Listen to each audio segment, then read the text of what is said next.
لوگ لاپتہ ہیں, بے شمار شہید ہوئے ہیں, اور وہ کہتے ہیں کوئی مارا ہی نہیں گیا. یہ وہ حکومت ہے, اس کے ساتھ مذاکرات میری سمجھ میں نہیں آتے. یہ پاکستان تحریک انصاف کے ورکرز کی بھی سمجھ میں نہیں آئیں گے یہ مذاکرات. یہ حقیقی آزادی کے لیے جن لوگوں نے عمران خان کا ساتھ دیا ہے میرے سمیت, ان کو بھی یہ مذاکرات نہیں سمجھ آتے. اگر ان مذاکرات کا مطلب گورنمنٹ لینا ہے تو اس کا ایک سادہ آلٹرنیٹ فارمولہ اور روٹ بھی ہے. وہ فارمولہ اور روٹ یہ ہے کہ آپ پھر پیپلز پارٹی اور مولانا سے مذاکرات کریں. دو وہ جماعتیں اور پاکستان تحریک انصاف کی جو موجودہ اسٹرینتھ ہے, اس کو ملا کے گورنمنٹ بنتی ہے. شہباز شریف گھر چلا جاتا ہے, پھر آپ وزارتیں لیں, پھر آپ جھولے لیں وزارتی کاروں میں, اور پھر عمران خان کو پھر بعد میں کبھی یاد کریں.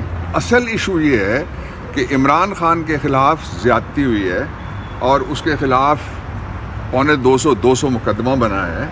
ہر وہ مقدمہ جو اس کے خلاف بنایا جا رہا ہے اس میں وہ موقع پہ موجود ہی نہیں ہے, اور 2 مقدمے جہاں وہ موقع پہ موجود ہے وہ نہیں بنائے جا رہے. ایک مقدمہ جہاں وہ موقع پہ موجود تھا نہیں بنایا گیا, وہ تھا جب نقاب پوشوں نے اس کو اس اسلام آباد ہائی کورٹ کی پچھلی بلڈنگ سے اغوا کیا. دوسرا مقدمہ جس میں وہ موجود تھا اور وہ نہیں درج کیا جا رہا, وہ وزیر آباد کا ہے جہاں 3 طرف سے اس کے اوپر فائرنگ ہوئی. فورنزک رپورٹ آئی ہے کہ جو شوٹر تھے وہ 3 تھے. تو اور مذاکرات کیا ہیں مجھے نہیں یہ سمجھ آ رہی. ٹھیک ہے, اس لیے میں اس طرح کے کسی مذاکرات کا جس میں سب سے پہلے عمران خان اور سیاسی قیدیوں کی رہائی, چوری شدہ مینڈیٹ کی واپسی دوسرے نمبر پہ, اور تیسرے نمبر پہ حقیقی آزادی اور سب اداروں کو رول آف لا کے نیچے لانا ہے. ان کے علاوہ کوئی مذاکرات ہے تو میری سمجھ سے بالا تر ہیں. سر, یہ جو مذاکراتی کمیٹی بنائی گئی ہے یہ تو عمران خان کی طرف سے بنائی گئی ہے اور عمران خان نے ہی مینڈیٹ دیا ہے, تو آپ سر اس کے اوپر سوال اٹھا رہے ہیں. سر میں نے جو اپنی رائے ہے وہ دی ہے, یہ میری رائے ہے. میں عمران خان کو وہ پوچھیں گے تو ان کو بھی یہی رائے بتاؤں گا. میں اس پارٹی میں واحد آدمی ہوں جس کی سب سے لمبی سٹریک ہے شریفوں کی مخالفت کرنے کی. پیپلز پارٹی میں بھی واحد آدمی میں تھا, مجھ سے سینئر صرف اس میں بے نظیر بھٹو تھی جنہوں نے ان کے ساتھ مخالفت کی. باقی تو مفاہمت کرتے تھے اور کر رہے ہیں. لیکن جو اصل ایشو ہے وہ ایک نکاتی ایشو ہے کہ وہ جو شہداء ہیں ان کو کیا جواب دیں گے, وہ جو غائب ہیں ان کو کیا جواب دیں گے, وہ جو اب بھی عمران پہ حقیقی آزادی پہ رول آف لا پہ مرنے کے لیے تیار ہیں, جد و جہد کے لیے تیار ہیں, ان کو کیا جواب دیں گے. میرا موقف بڑا سیدھا ہے. اور جو دوسرا جو اس کا حصہ ہے گورنمنٹ کا, میں نے بتایا آلٹرنیٹ گورنمنٹ ہی لینی ہے تو ایک سیدھا راستہ, کان کو ہاتھ گھما کے آپ پیچھے مارگلا سے کیوں لا رہے ہیں, سیدھا کان پکڑیں گے.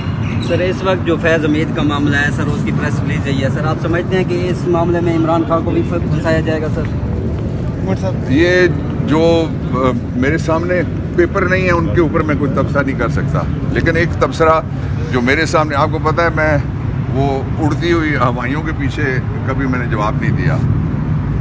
جو اصل تبصرہ میں کر سکتا ہوں وہ یہ ہے کہ نواز شریف نے کہا اور وزیر دفاع نے کہا اور مولانا فضل الرحمان نے کہا, یہ 3 گواہ ہیں, واقعاتی چشمدید براہ راست گواہ ہیں.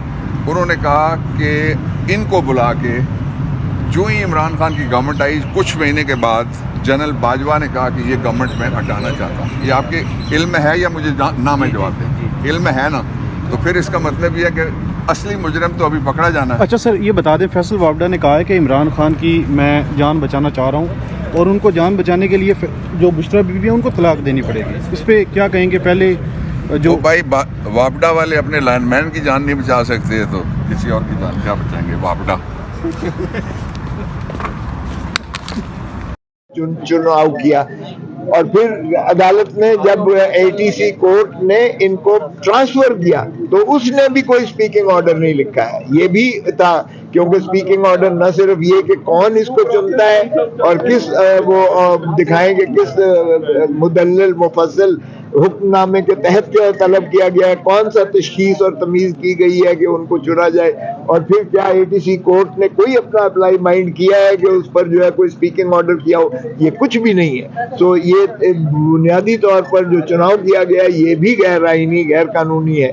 اور پھر جو جسٹس مسرت ہلالی صاحب نے پوچھا کہ کیا کمانڈر ہاؤس جو ہے یہ آرمی انسٹالیشن بنتی ہے, تو اس کا بھی ان کے پاس کوئی جواب نہیں تھا کہ گھر کو آپ آرمی انسٹالیشن کیسے کہہ سکتے ہیں. تو بہرکیف ابھی شروعات ہوئی ہے ابھی تو ظاہر ہے پیلنٹ کے خواجہ حارث صاحب اب ابتدائی وہ استدلال اپنے دے رہے ہیں، یہ کل پہ چلے گا، اور ہماری خواہش یہ ہوگی کہ اس کو جو ہے ڈے ٹو ڈے سماعت کریں، کیونکہ ہمارے اوپر ان کا بہت پریشر ہے جو بیچارے 1.5 سال سے، اور جس طرح نیازی صاحب نے اپنے بیٹے کی بات میں کی، اس نے کہا کہ ہاسٹیج ہیں اس وقت وہ آپ کے سپریم کورٹ کے فیصلہ نہ کرنے کی وجہ سے میرا بیٹا اور باقی 85 لوگ جو ہے وہ یرغمال ہیں سپریم کورٹ کے، انہوں نے یہ لفظ استعمال کیے، اگرچہ وہ ان کو زیادہ جو bench head of the bench تھے انہوں نے کوئی زیادہ اس پر توجہ نہیں دی، مگر ایک ساحل کی ہوک جو ہے، ایک باپ کی ہوک جو ہے، ایک باپ کی پکار جو ہے، باپ کی للکار جو ہے، وہ یقیناً اس چیز کی متقاضی ہے کہ ان کو جو ہے مخلصی دی جائے اور ان کو رہا کیا جائے. Thank you.